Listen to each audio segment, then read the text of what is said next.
വലിയ സ്വീകരണമായിരുന്നു പറവൂരിലുണ്ടായിരുന്നത്. ഒരു സാധാരണ MLA ആയിട്ടല്ല അവരവിടെ കണ്ടത്, ടീം ക്യാപ്റ്റൻ എന്ന് തന്നെയായിരുന്നു ഓരോ സ്ഥലങ്ങളിൽ എത്തുമ്പോഴും ആ പ്രവർത്തകർ വിളിച്ചത്.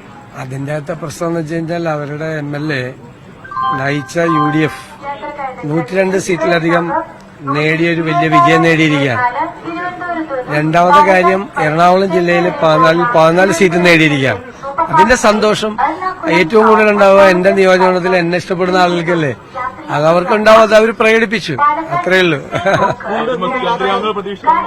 മനസ്സിലായി. അതിലൊന്നും ഞാൻ വീഴില്ല. അത് ആളുകളുടെ സന്തോഷമാണല്ലോ, അത് സന്തോഷം. പ്രത്യേകിച്ച് എറണാകുളം ജില്ലയില് ഇന്നലെ കണ്ടില്ലേ. അപ്പൊ അത് ജില്ലയിലെ 14 സീറ്റും കിട്ടിയിരിക്കുകയാണ്. എനിക്കും അഭിമാനമുള്ള കാര്യമല്ല, എന്റെ ജില്ലയിലെ 14 സീറ്റും മേടിയിരിക്കുക. കേരളത്തില് 102 സീറ്റും മേടിച്ചിരിക്കുക. അപ്പൊ പ്രവർത്തകരും അനുഭാവികൾക്കൊക്കെ ഭയങ്കരമായ സന്തോഷം ഉണ്ടാവും. നമ്മളെ ഇഷ്ടപ്പെടുന്നവർക്ക് അത് കൂടുതൽ സന്തോഷം വരും. അത്രേ ഉള്ളൂ.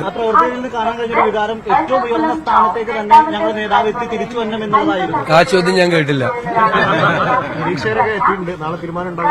അതൊരു പ്രൊസീജിയർ അല്ലേ, ആ പ്രൊസീജിയർ തുടങ്ങിയില്ലേ ഉള്ളൂ. നമ്മൾ അതിന്റെ ഇടയിൽ ഓടുന്ന വണ്ടിയിൽ കയറി ഓടരുത്. ഓടുന്ന വണ്ടിയിൽ നമ്മൾ ഓടരുത്, വണ്ടി നിർത്തും. അപ്പൊ ഇറങ്ങാനേ പാടില്ല. ഓടുന്ന വണ്ടിയിൽ കിടന്ന് നമ്മൾ ഓടിയാ സ്ഥലത്തെത്തുവോ? ഇല്ല.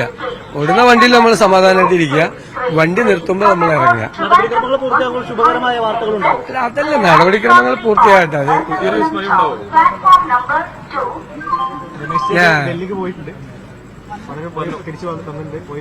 ഞാൻ ആവശ്യമുള്ള ചോദ്യം മാത്രമേ കേൾക്കുള്ളൂ. ആവശ്യമില്ലാത്ത നിങ്ങൾ എന്നെ കുരുക്കാൻ വേണ്ടിയിട്ടും കുത്തിത്തിരിപ്പുണ്ടാക്കാൻ വേണ്ടി ചോദിക്കുന്ന ഒരു ചോദ്യത്തിലും ഞാൻ വീഴില്ല. കുറെ നാളായില്ലേ തുടങ്ങിയിട്ട്. സാധാരണഗതിയിൽ ഈ റെയിൽവേ സ്റ്റേഷനിൽ നമ്മൾ തെരഞ്ഞെടുപ്പിന്റെ റിസൾട്ട് തന്നെ തലേ ദിവസം ഇവിടെ എത്തിയപ്പോഴുണ്ടായിരുന്ന ഒരു ആൾക്കൂട്ടം കണ്ടിരുന്നു. ആൾക്കൂട്ടം അങ്ങനെ തന്നെയാണ്. പക്ഷേ സന്നാഹങ്ങളും സജ്ജീകരണങ്ങളും അതല്ല ഇന്ന് കാണാൻ കഴിയുന്നത്. ഞാൻ പറഞ്ഞല്ലോ, അത് ഞാൻ എക്സ്പ്ലെയിൻ ചെയ്തല്ലോ. എറണാകുളം ജില്ലയിൽ എല്ലായിടത്തും അലയടിക്കുന്ന ഒരു സംഭവമാണ് സ്റ്റേറ്റ് ഒട്ടുക്കേണ്ടത്. ഈ വൻ വിജയം ആരും പറഞ്ഞില്ലല്ലോ. നിങ്ങളൊക്കെ കുറെ സർവേ നടത്തിയല്ലോ. ഞാൻ നമുക്ക് പേരൊക്കെ നോക്കിയ കുറെ സർവേ നടത്തിയല്ലോ. കുറെ സർവേ ഞങ്ങൾ തോറ്റുപോകുന്നൊക്കെ പറഞ്ഞ് സർവേ നടത്തിയ ആളൊക്കെ ഉണ്ടല്ലോ. 84 സീറ്റ് LDF കൊടുത്ത സ്ഥലം കാണാണ്ട് ഇതൊക്കെ ഉണ്ടല്ലോ.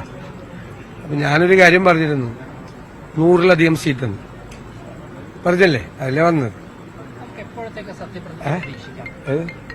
അത് ഒരു ഷെഡ്യൂൾ തയ്യാറാക്കാം. കാരണം ഈ അസംബ്ലി സമ്മേളനം കൂടേണ്ടതുണ്ട് നേരത്തെ.